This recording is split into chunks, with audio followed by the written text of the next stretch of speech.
Hi, everyone. Welcome to another podcast episode of Wemcast. As always, I am your host, Dr. Shawna Pandya, one of the many co-hosts we have here. I am from Canada, a general practitioner over here. And today we're going to be talking all about building resilience in disaster zones.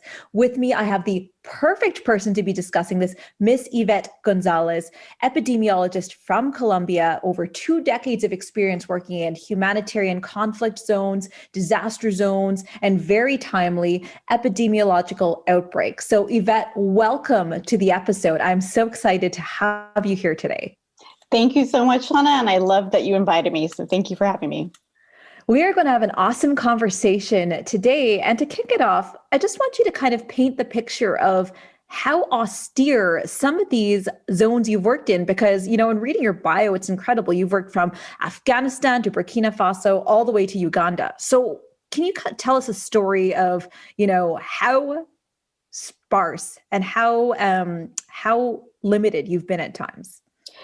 Oh, that's such a hard question because all of these environments, I started working in humanitarian work, like you said, about 2 decades ago. And I didn't know at the time what I was getting into because all I knew, bright-eyed at 19, was I want to save the world. I want to help people. And I want to learn other cultures, and this very, very basic altruistic feeling, right, about wanting to go out. And what I soon and very quickly, kind of trial by fire, learned is that, in fact, there's so much that resonates with the human experience, and that it is more serious than we probably can imagine. And I didn't know I was up for it, but I didn't know I would be in some isolated rural villages in the middle of nowhere with no roads, so only accessible by plane. So in Congo, DR Congo, Congo Kinshasa, I was in some of the areas in South Kivu when I first started my career. And early on, definitely no roads to the places we were going, but it was an adventure for me, semi-adventure. And then it was, okay, I can do something practical. But most of the places I've been have been by definition, in terms of extreme, isolated. I think more than any other category. And when you give us a sense of how isolated is, obviously this was probably before the time of ubiquitous smartphones and telecoms, but, what about geographically? Like, paint the picture for us. Okay, so before the telephone, no. There were cell phones, but they were called Nokia back then. And they were very analog.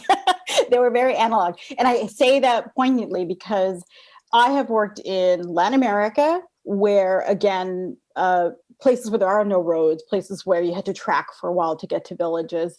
I've worked in Africa, in various parts of Africa. I mean, there's urban Africa, there's peri-urban, and then there's rural. So I've had those experiences. And then there's been just war-ravaged areas that are extreme environments to even comprehend, and then you have to function within them. So I would say I have this for Latin America. That experience was working in places like El Salvador, where you go into valleys and you're helping families that are on mountaintops or hilltops.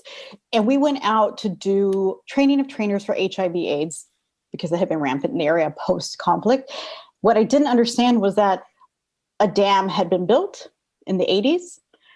The area had been ravaged by war. And the communities that we were helping were led by teenagers and women.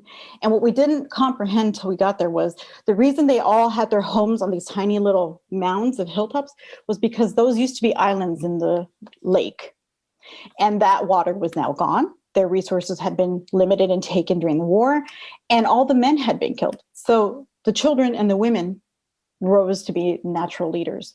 And so we conducted our HIV/AIDS outreach and work in that context of having to say, okay, I acknowledge what they've experienced. I acknowledge what they've been through. In fact, what was hard was it was my country that did that. And you have to reconcile, I think, in those moments, who am I to them? What does my presence mean? What does it remind them of? What does that trigger? And then how can I somehow reconcile what has happened through the work that I'm doing to give back? Those kind of moments, make you pause about what does history teach us about each other And then what does it mean about our giving together? And how do we help each other? That kind of extreme environment, I mean, you're in the middle of nowhere. So hiking for hours. And then we thought we were going to take boats, and they're like, there's no water. I'm like, but there's a lake on this, map right here. They're like, no, there's no water. And then this very, very Salvador Dali painting of hills with little tiny homes on them. That experience was very early on. But when I went to Afghanistan, that was extremely different. I wasn't even allowed to leave my compound. And when I did, it was at any given hour. We weren't allowed to know ahead of time what hour. We just have our bags packed for days. Right? And then you would get a knock on the door 3 a.m. And you would be rushed off in a hard shell protected car to a helicopter and then taken out with snipers on the helicopter to an area that you didn't know. And he would show up, and then that was where like, oh, I'm meeting with the Minister of Agriculture. Okay. Or I'm meeting with the Minister of Health. Okay. And then you just kind of had to like quickly orient yourself. Okay, this is this part of the program that I'm working on. So, there were those moments where you knew here are 5 scenarios that I have to accomplish. And you didn't get a heads up of which one you were going to tackle on any given day. You just had to be ready for all of them. That's a very different extreme. That's a very different extreme environment. I'll say, wow, there's so many questions and so many directions I want to go from here. So let's start at the very beginning. So you said, that you set out on this journey when you were 19. So did you know, like growing up, that this is what you wanted to do, that you wanted to work on capacity building, that you wanted to work on, building up these extremely impoverished or in dire straits communities? And where did you grow up? Like, how did that exposure to the world's problems at a global level come? So I grew up on the border of Texas and Mexico, and we were pretty poor. You come from these adverse communities that kind of flourish on the borders of different countries, but I didn't know any better. That's how I grew up. And then our city became an army base. So then you had a very, very eclectic mix of cultures. But what I wanted to be was a scientist or an astronaut.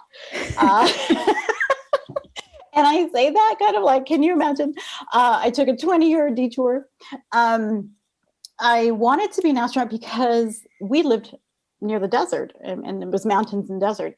And at night, the skies were very, very starry. And we could lay out in the back of our truck and say, where do you think that star is? And dream up whatever we want. And our creativity was never crushed. That I think is like a unique experience to some, that you're very, very lucky if the nurturing environment doesn't crush what you want and says, yeah, you can do whatever you want. So I wanted to be that. But at that time, back in my day, the understanding was that you'd have to be in the military, be a fighter pilot, and there was training to be done that was within the military.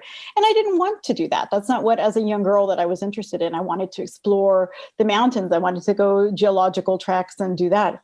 And so I didn't know when I went to get my bachelor's, how to converge. Like I have this desire to travel. I have a desire to work with other communities because I grew up in a very eclectic, diverse community with Korean, Black, Mexican, all mixed together because of the army base. And when I got to college, I thought, okay, I want to study astronomy, but I saw a sign in the cafeteria one day, and it had a global map. And it said, do you want to travel, learn other languages, save lives? And I'm like, this is what I want to do. What is this? Yeah. It was a sign from above, literally. and that literal sign was a public health recruitment effort from the U.S. government that was going to historically Black, Hispanic, and Native American universities that year. And that no longer exists, that program, but it was Population Fellows. And that Pop Fellows program recruited me that year. And I was one of 17 students across the US who were recruited to DC to start public health work. And I was introduced to, I can serve, and I can serve in this way to humanity. And I was taken. Like my heart was, that was the moment I knew, I can make a career of something purposeful. I can get paid to travel. I'm in. And that's how that journey, that's how that got leveraged. Wow. And you were 19 at this time. I was 20 when I saw the sign, but yeah, I was in undergrad. And where was your first overseas or international deployment to? My first experience working overseas was Guatemala, but my first deployment as an employed, had my MPH, like full on, was DR Congo. Wow. And so let's talk about managing expectations. So here's Yvette, yeah, young adult going out into the world with purpose. What surprised you about your first deployment in Guatemala? In Guatemala, I think I was only there for 2 weeks doing that work, right? Public health work.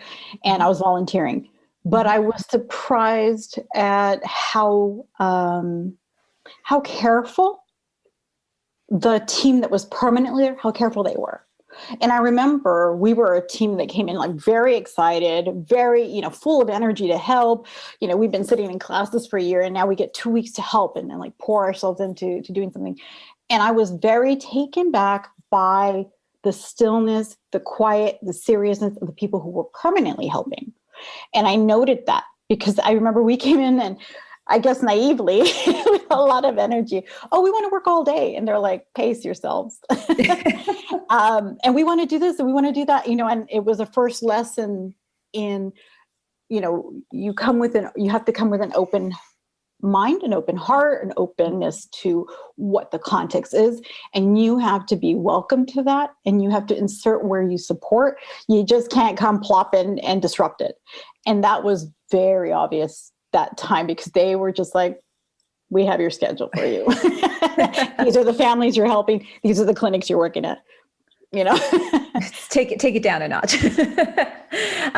So let's explore that a little bit more closely because you've kind of alluded to these themes of how critical that cultural sensitivity is and how much it was part of your upbringing based on where you grew up. And you yourself are of Native American and Mexican heritage, as well as having grown up in the US. So you've kind of had these ideas of what multiculturalism looked like. And then it sounded like you were integrated in a way that was mindful of the needs that, hey, you're only here for a set time. This is to help build a community. There's definitely nothing savior-like about this, which oftentimes has been a known issue with global health. How has this shaped, how was that shaped in your first experience, as well as going forward in all of the deployments and overseas work you did since then? That's such a good question because I think it's the first question that occurs to me when I'm on the plane to go somewhere or before I'm deployed. And to be clear, after that, all the assignments were through organizations.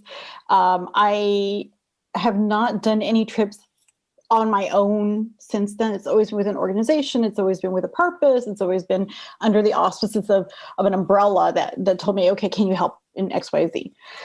In those circumstances, I think, and I'll take Congo because that was my first deployment for a year. I had to read so much beforehand, but what I had hoped somebody would have done is connected me to somebody local before I left so I could really get a briefing on what's about to happen. Now, a year didn't peel back, 2 years did not peel back the layers of the onion, right? But I was always aware that if I were going to be somewhere to come help, that I have to contribute in a way that's actually me asking, what is it that you need? Why do you need it?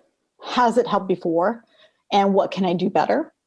Those are the things that I'm very aware of. So when we opened like emergency nutrition centers in Congo, it was very important to understand there are so many other causal factors for why this is even the context at the time. It's not because there's malnutrition suddenly, it's chronic. There's HIV, there is mass movements. And I had to be very cognizant every time of, who am I working with? Who do I represent? And I always have to remember, it's the population I'm working with that I represent. I'm in their interest. And I have to really selflessly give up like my comfort and my assumptions of what's needed. And that's really, really hard when you think, oh, I have so many answers, or, oh, I know this would work. I think the one lesson is the patience and the temperament that comes. I'm sure many people know this, that, you go out and you have to listen, pace yourself, but it's really hard when you feel like you're up against like the conflict and the pressure of the donor and the pressure of, beneficiaries or patients in front of you knocking on the door. And it's like, I have to take all that into consideration and just, okay, one thing at a time so that we get this right. And how do you do that self-check? Were there times you found yourself slipping into, oh, maybe we should do it from this way, and then saying, well, that's not what would be best for the community? Or did you see one of your teammates doing that? And if so, how did you kind of say, hey, let's take a step back and let's reorientate to do what would be best in the long term for this community? Yes, and yes, and yes. I say that because, you don't choose your team. I saw a movie with Angelina Jolie and, Beyond Borders. And I'm like, no. You don't choose your team. You don't get to like, hey, these are my tribe of 5. Shawna and I are going to go to every country together. We know how to work together. No, your teams evolve and you get assigned to different teams every time. You never know. You do see the same people over and over, right? And you get to know them. But the hard part about a self-check is that, like anything, you get right into the field and you recognize, you take that assessment of who's there to help, and you see the cowboys, the cowgirls, the adrenaline junkies, the serious, the grounded, and you have to amass, okay, now I have to work with all of these personalities. Where am I in this, where am I in the spectrum at this point in my life? Because it's not, static. And then it's that, okay, because I'm very aware of the people that I'm working with, because I need to get things done. And they're always, in that medical response, you have the United Nations personalities, you have the NGOs, you have the host community.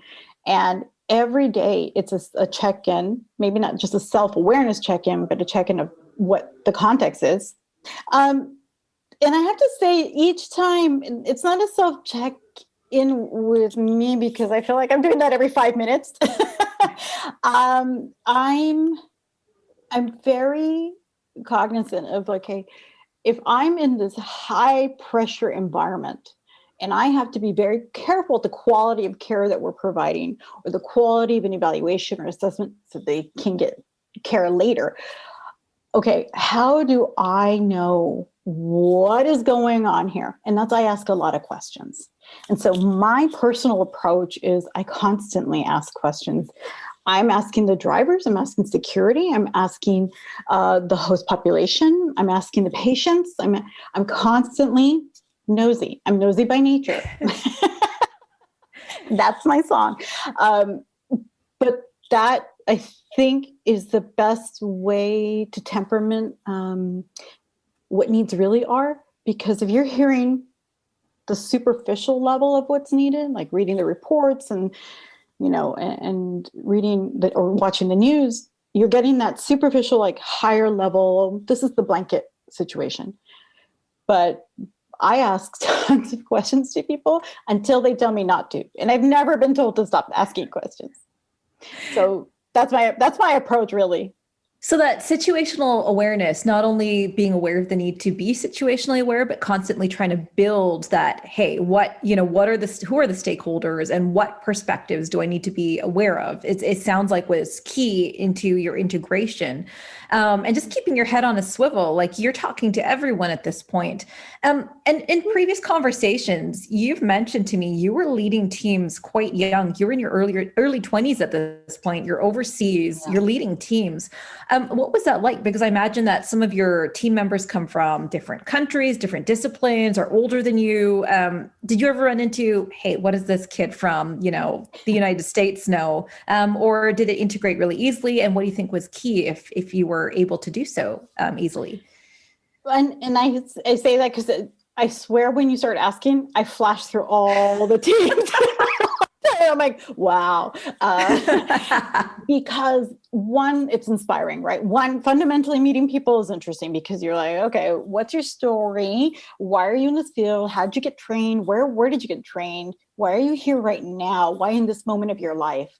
And I will say sometimes it can be scary, right? But you have to recognize that pretty early as somebody who doesn't have a lot of experience. And if they must stay and they're mandated to have, a few months here and work with your team, how do you best integrate them? And where do you leverage their strengths? And then if somebody's really experienced, to really take that opportunity to learn from them and let go of your ego. And it's very hard. So I will give you two examples of like the toughest times I had with teams, because typically I like my teams. We get our work done. I think a lot of people can put aside their ego and say, okay, what do we have to do? And it's a matter of, here's the plan and here's your part and here's my role and let's do this. There were two instances where I thought, what were they thinking? And that was because, and I say they, the powers that be at the headquarters. And there was like a 24-year-old nurse who had never worked out of, I think she was from Europe. And she came down and she was very young, and the mission was French speaking. So we're all speaking. We had Australian, American, French, Togo. We had a whole mix of the team, and they were really interesting. She was so young. And so immediately I would lose track of her. So that meaning in an environment like a war zone, you can't lose track of your team. And so it was constantly day by day, like, where is she? Somebody find her, please let her report to the nursing station. It was this. And then come to find out she had never even drawn blood. And so it scared me because we were in the clinic and I needed to get a booster shot for, I forget what I had. And then I saw the way she was coming at me.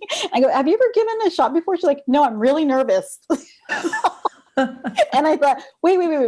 We assigned you to this clinic. You're going to be doing this a lot. You can't be nervous. And recognized immediately she was forming relationships with some of the local population, which we were not supposed to. And then it became a liability. And she even agreed she wanted to leave. And that was good because she recognized, she's like, I'm not ready for this. But I was so grateful that we opened that conversation because we all saw it. And we didn't want the patients to suffer. So this was something that was, thank goodness, agreeable on all sides. And she went back for more training in her home country. And I'm hoping to this day that worked out for her. That was like 20 years ago. The other one was in a really recent disaster. There were a medical doctor and a physician's assistant who were with us on our team. And it was clashing from the beginning, which was shocking because they were both professionals with years of experience. And I have to say it was a lot of mediation, and you couldn't take sides because everybody was qualified to be there, but it was high stakes. There was a high response, pressure to respond. And we only had 10 days and it was still in the midst of the crisis. So, I got called and I got called often to say, can you just come mediate? And I'm like, mediate what? We have patients, we have people to see. We're like doing house to house visits, and in the end, one of the professionals did opt to leave early because they couldn't conduct their medical work in that environment. And we all agreed that was the best scenario, but it shouldn't be, in that scenario it was though. So you never know what you're going to get. You just have to be acknowledged and honest about it and then find a way around it. It's like a box of chocolates, International Development Edition. Totally. These sound like really tough conversations. How do you broach those? And in these cases, at least the individuals had the self-awareness to make the decisions for themselves to leave. Have you ever run into a situation where you had to kind of, gently but lovingly push the individual in question to come to this realization and decision themselves? And if so, how did you broach that? Oh, yeah. I mean, that's tough because you want people to succeed. You want to see somebody, oh, yep, you're right. Let me learn, or let's learn together, or let me find, So the first thing I always do is I have a private conversation to say, tell me what's, going on, because I always think you never know why somebody is in the field for in the first place. Because what I find a lot of times is there's something personal happening or something socioeconomic behind it. Like some people are in the field sometimes because they're going through a divorce and they're running from their other life, but they're professionals and they're doing their work, but they're just more focused than others. And you're like, okay, so what is your driver? What's your incentive? What's happening in your life now that might be distracting? And let me understand that so that I know where the activity or the behavior or whatever is coming from. It always helps to know that. And I guess I preface this by saying, I just happen to be someone like you that people like to talk to. And I rarely have somebody say like, I don't feel comfortable talking to you about this. I actually don't think I've ever heard that in my life. Because I give people the option, like, you can talk to me or you can talk to somebody else. And they're like, well, no, I want to tell you. And I'm like, okay, listening. And I think that part of that is also knowing that I'm open to tell my story, and open to saying, I'm flawed and I do everything correctly. And I'm always asking questions because I'm learning. But if you open that door to say, okay, look, you are the medical doctor in charge and something's going on. Can I talk to you? And then on the side, have that conversation in private and say, look, I respect your privacy. What is everything okay? And is there, what's going on? Is your family okay? Are you all right?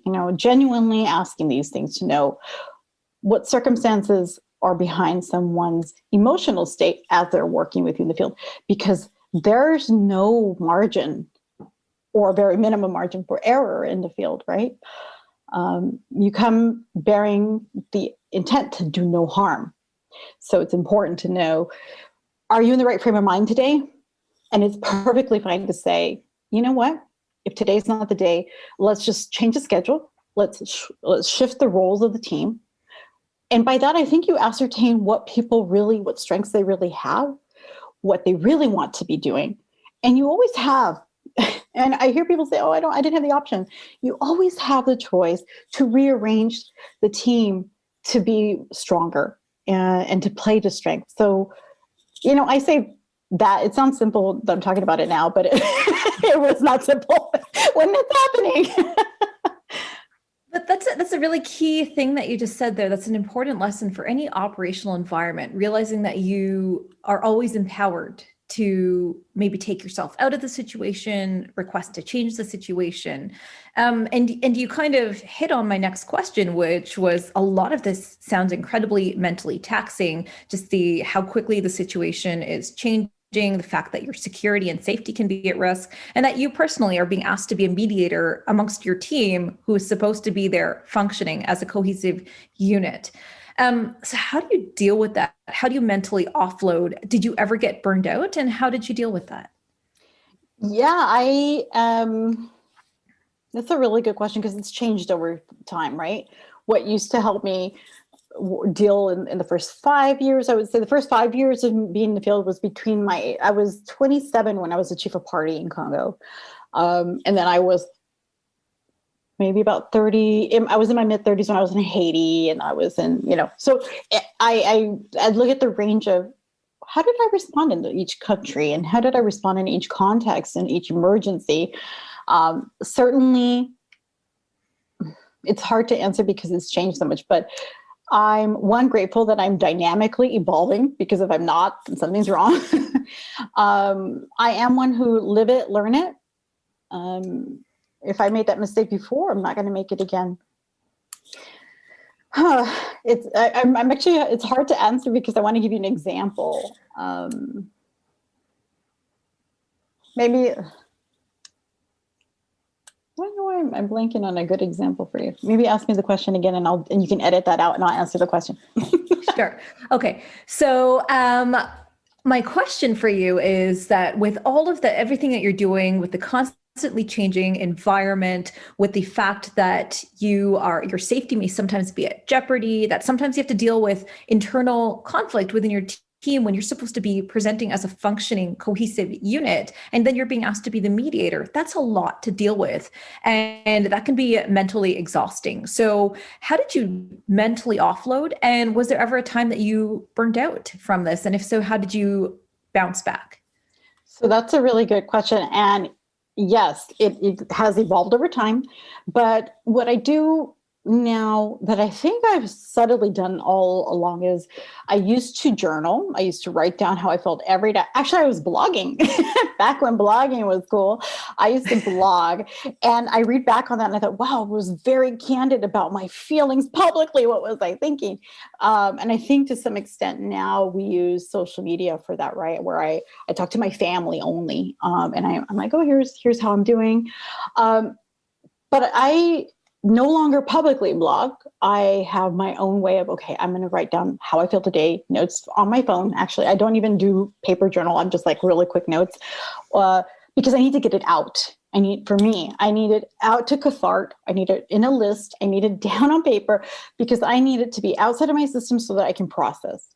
That's my personal way of getting things out. But I also always have a book that has nothing to do with my work. And I say that because I used to, when I was in Afghanistan, my escape was books. And I used to go to the local market and they would let me go on the weekends and I would grab an English speaking book, bring it back. But all the books were about Afghanistan and all the books were about war. And I was eating them up because I'm like, oh yeah, I can see that. I really resonates. But I realized that I never took a break. And so for, I would say, a 3-year period, even when I would go back to DC and take a 2-week break before going back out, I was like eating up Afghanistan books. And I mean, I could have written a dissertation on Afghanistan. And I decided after that I was burned out and I didn't know it. And I immediately was sent to Haiti for the earthquake. And so I just cut from Afghanistan suddenly, and I was in Haiti in the earthquake.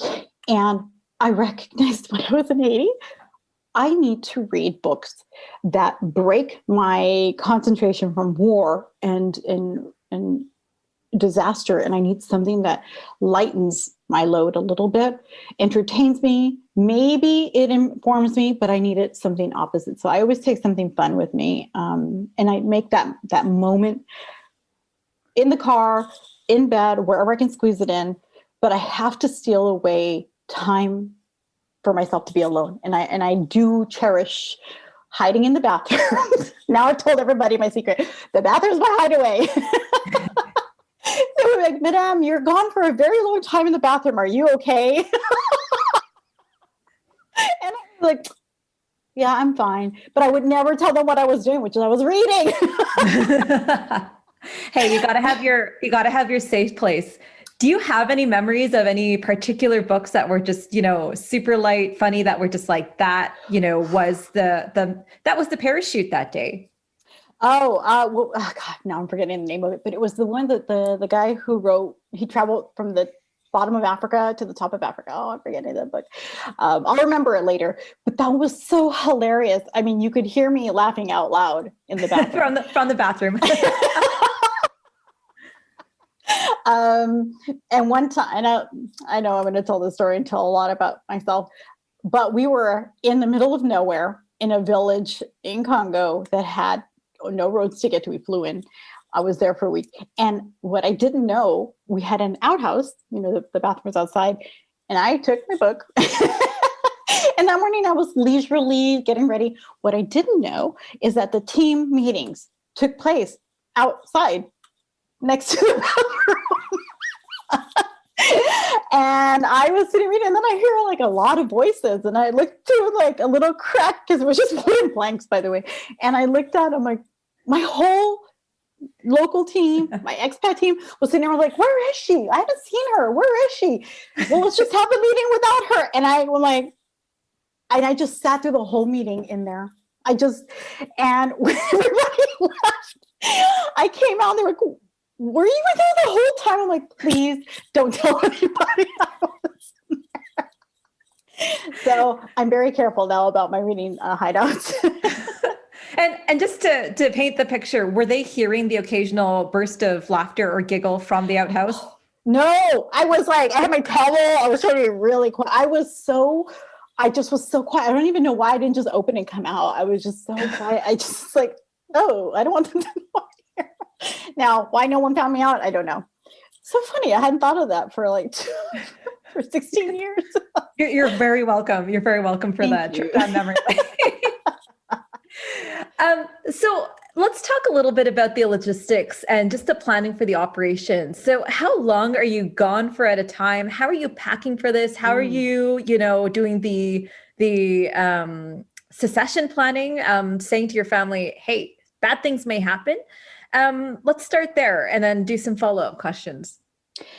So, again, that has also evolved, but now I'll tell you what I do now. If I get an offer for a post or an emergency, it depends where I'm going. I have had now I have to say, since honestly, only 2006 is when I started to do my plan. And at that point, I did my plan because I thought if something happens to me and I'm repatriated, expatriated, I want to make sure that in the midst of that kind of a trauma for my friends, my family, that decisions can be made on a list without having to worry. They can just say, okay, here's the dun, dun, dun, dun, dun. Here are the numbers to call. Here's where to go. Here's who to inform. And so I did that and reconciled that a long time ago. It was really, really tough to put that to paper. And I shared it with my beneficiaries for every plan that I had. And that was what to do with my Social Security, what to do with my belongings, where I have a storage or 2 units. What are my medical desires, depending on what the situation is. What is my plan if it is my death? What do I, everything was on there because I just had to say, okay, the truth is I'm going into some really extreme contexts, some very complex contexts that I can be kidnapped or accidentally killed or in a car accident. Car accidents are very, typically the number one reason that humanitarians do pass or get injured is because of a car accident. And we're in the cars a lot. So I reckoned with that conversation with myself a long time ago. And more practically. But when I shared it, of course, my family members were like, what? We don't have to have this conversation. I'm like, yeah, we do. We have to have it. And it's okay, because what I want is for you to be able to go through these motions without having to detach emotionally from whatever you might feel. And then it makes it easier. But that was like a 3-page document in the end. And I was very thorough, because I didn't want anybody entangled in anything. So when I got that done, it felt like a relief. Like I felt very unburdened when I did that, and very, I guess, more grounded in what I was doing, because I had accepted, like, this is an outcome. It's one outcome. But the other outcome is I do great work and I come back and we're great, and I can continue to do this work. When I take an assignment now, I think about a lot of things. For why am I going? Is my contribution meaningful? Is it necessary? Is going to Afghanistan right now for 3 months to help the Ministry of Health decentralize and create a new map for their decentralization plan critical during the height of some attacks? Or do I say no, take a pass on that, and work remotely on Sierra Leone? And I make those decisions now much more with intent, because before I was so hungry to get in the field. I wanted to have, like, roll my sleeves up. I wanted to be in the action, and that has changed completely. And I say that because a lot of people don't say no. They say yes because they think they need the money, they think they need the experience, and they're willing to risk for something that might not be necessary. And trust me, though, other opportunities are all constantly happening. And I will say this, my first year working at USAID in Washington, my Kenyan colleague was there, and he was much older, and he said, so you're new. Let me tell you, he said, you look very excited to go out into the field. And I said, I am excited. he goes, but I'm going to give you some advice. And just remember this, always remember, the best thing about your job is also the worst thing about your job. You will never be out of a job. That's going to be the truth of your life. You will never be out of a job. And he was right. I've never been out of a job.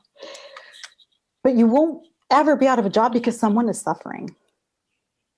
And you just need to reconcile that early on and just always bear that in mind, okay? That's why you're working. And I said, whoa, that was a very powerful thing to tell me. So that's what I think of when I think about, oh, should I go to the Bahamas for Hurricane Dorian? Is it necessary? Should I go back to Afghanistan? Should I go to Nepal? I weigh all those things. Packing is something totally different. That decision comes and then it's like, oh, what do I pack? Well, my top 3 things to pack are toilet paper. I always take toilet paper with me. That's a force of habit, by the way. And it just depends if I'm only going to take a little carry-on, which I can live out of a carry-on for 2 months. Or am I going for longer term and I take my suitcase? And then it depends where I'm going, like what, I don't have any medications, but I know people pack that first. I just pack my roll. And it literally, I don't have any staples that I say take to every country except my camera. But I take my emergency information with me. So if somebody finds me, they know that I'm allergic to something. They know what my blood type is, and that I keep on my person. But everything else evolves around where am I going? How long am I going to be there? And what's the reality of what I need? So just backing up, are you taking 1-ply or 2-ply toilet paper? One, I'm environmentally conscious. Just curious. So these are incredibly important lessons, and in hindsight 2020, it's you're painting a very compelling picture of why it's important to do the succession planning, why it's important and critical to build that discipline to hold yourself back from saying yes to everything. For those who are getting into this field and who are like, it is depressing to talk about your own demise in your 20s. I'm not going to do that. Yvette's just, Yvette just doesn't need to do all this, but I need to say yes to everything. What would you say to them to, help underscore the importance of, really dialing it back and picking and choosing your missions or your overseas deployments? And also in terms of hammering home the importance of having a plan in case the worst were to happen. Ooh, and I wish I'd known this in the beginning, but to listen to your gut. I mean, we have a sixth sense, right? You have that nodding.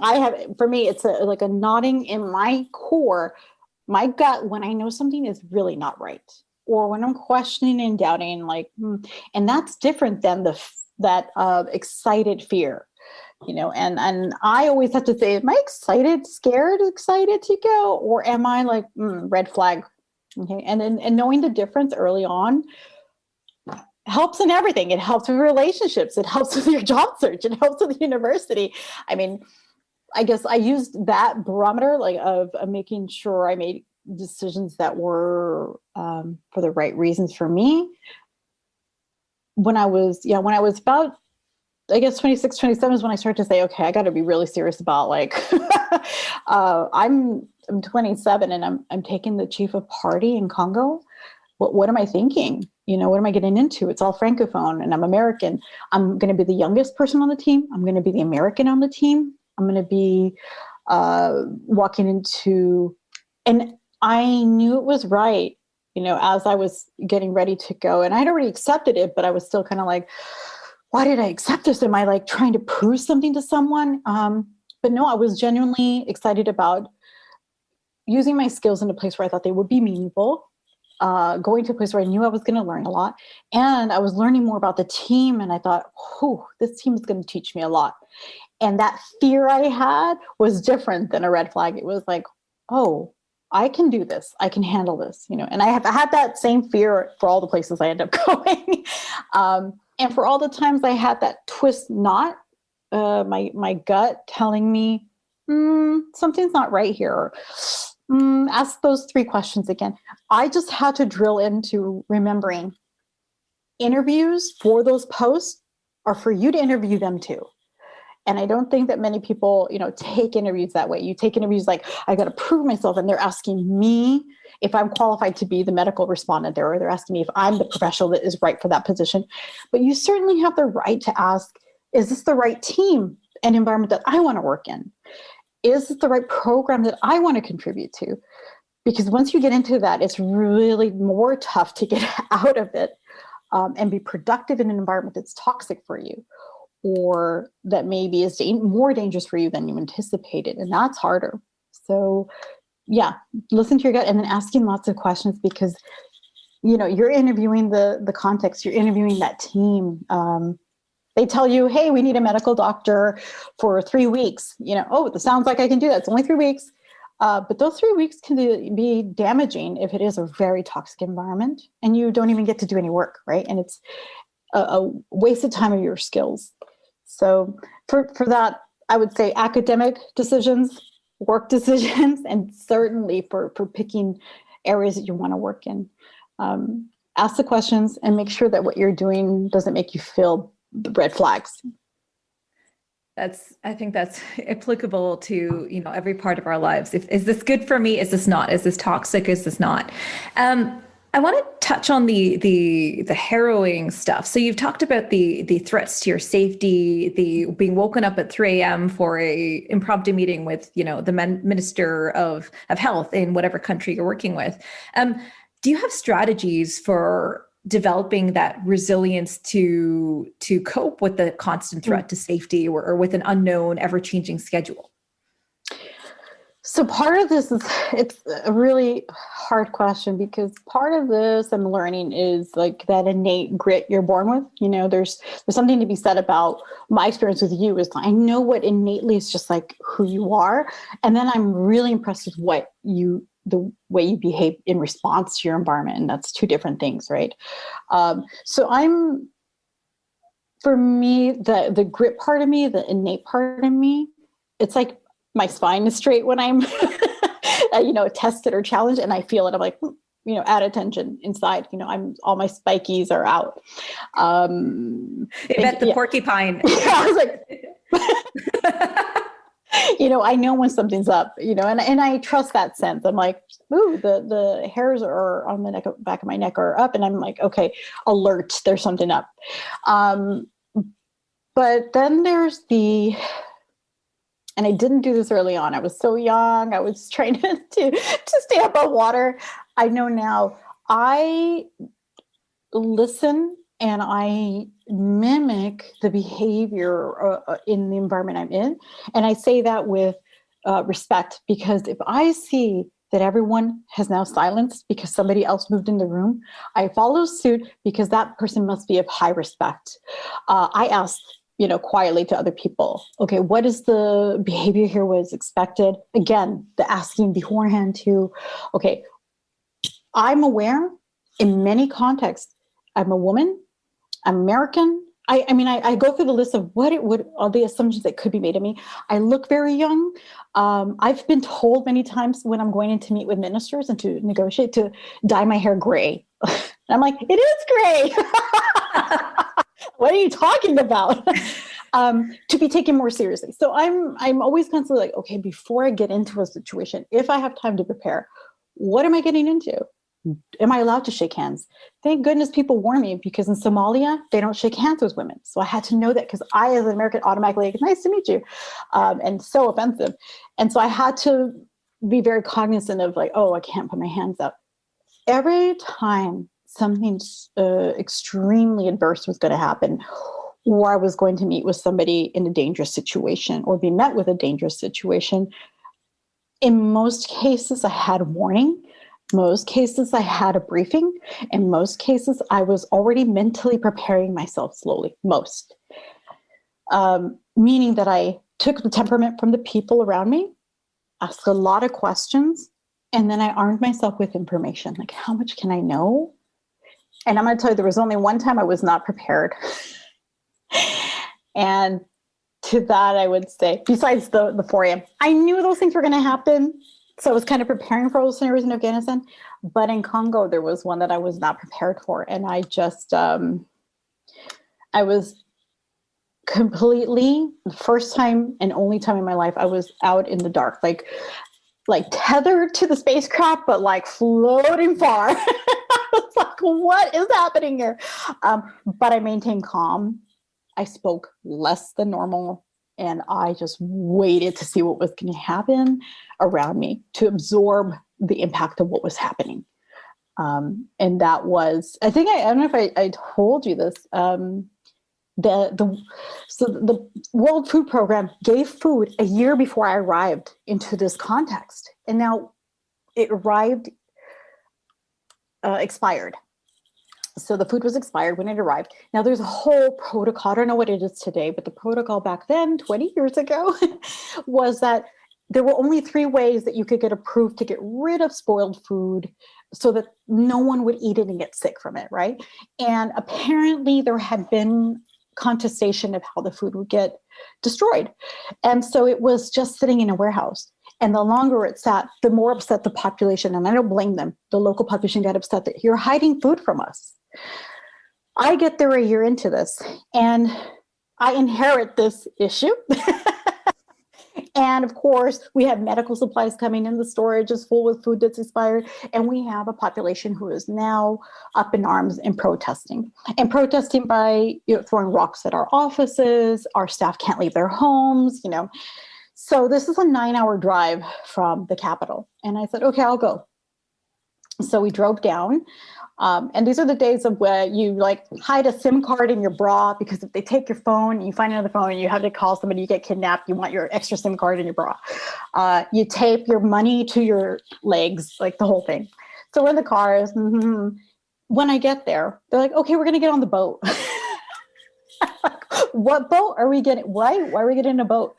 One person's going to go with you. The head of the staff here, the local staff, and I said, okay, where am I going? And they said, well, you're going to go to the leader of the armed rebel group that is actually in control of this area. And mind you, Nokia didn't work out there. So what they gave me was the Iridium satellite phone.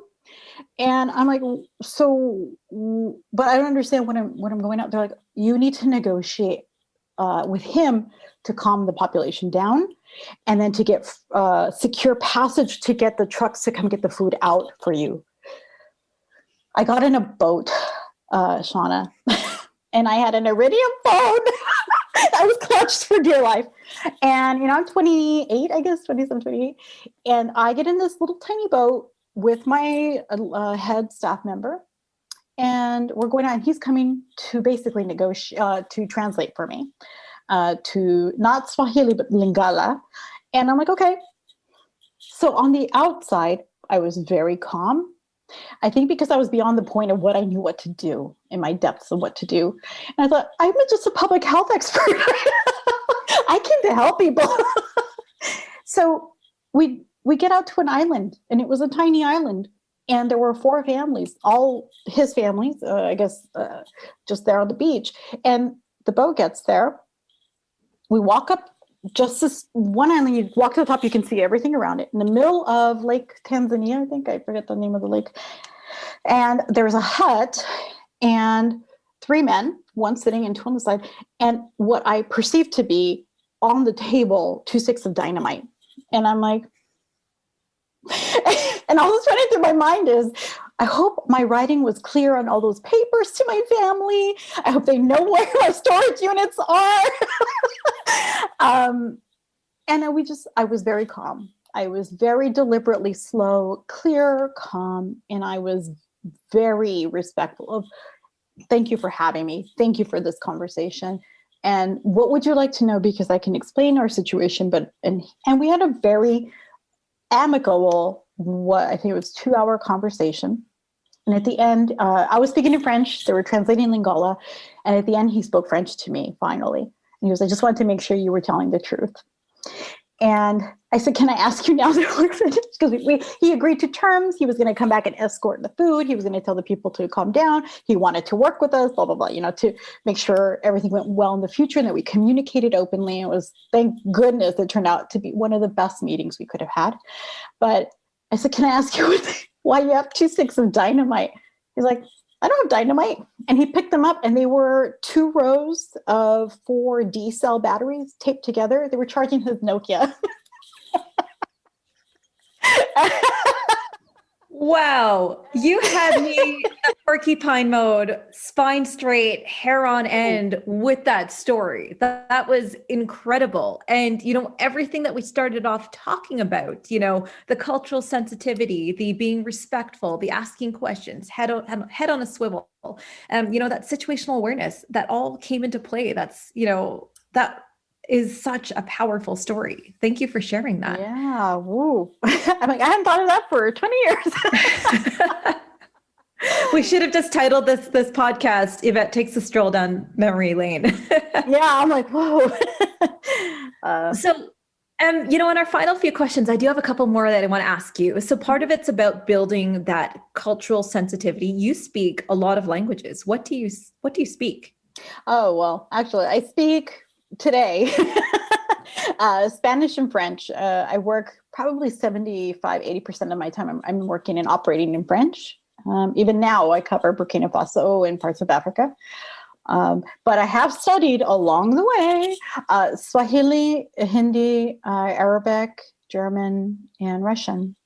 Oh my goodness. Wow. And Turkish.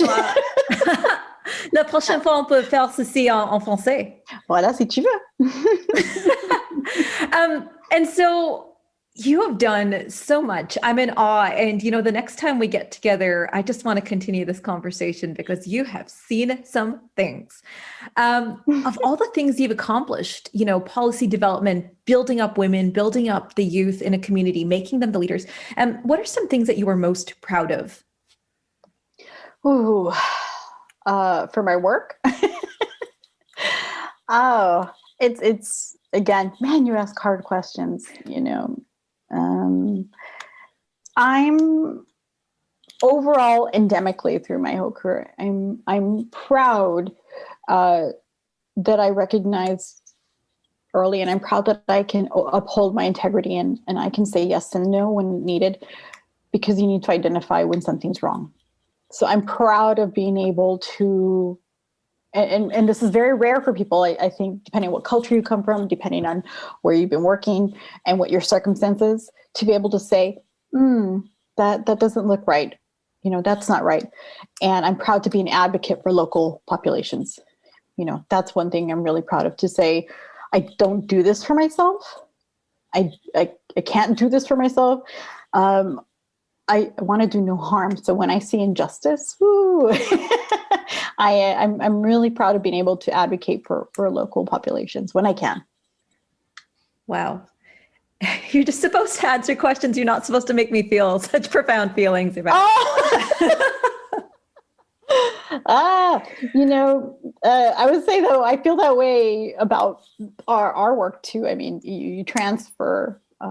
Yes. And you're hitting on one of the last questions I want to ask you. So for the audience who doesn't know, you and I know each other from the space world. We test spacesuits together. We've flown zero G together. That's quite the transition, but it's not. It's also a highly operational environment. So how did you started off wanting to be an astronaut?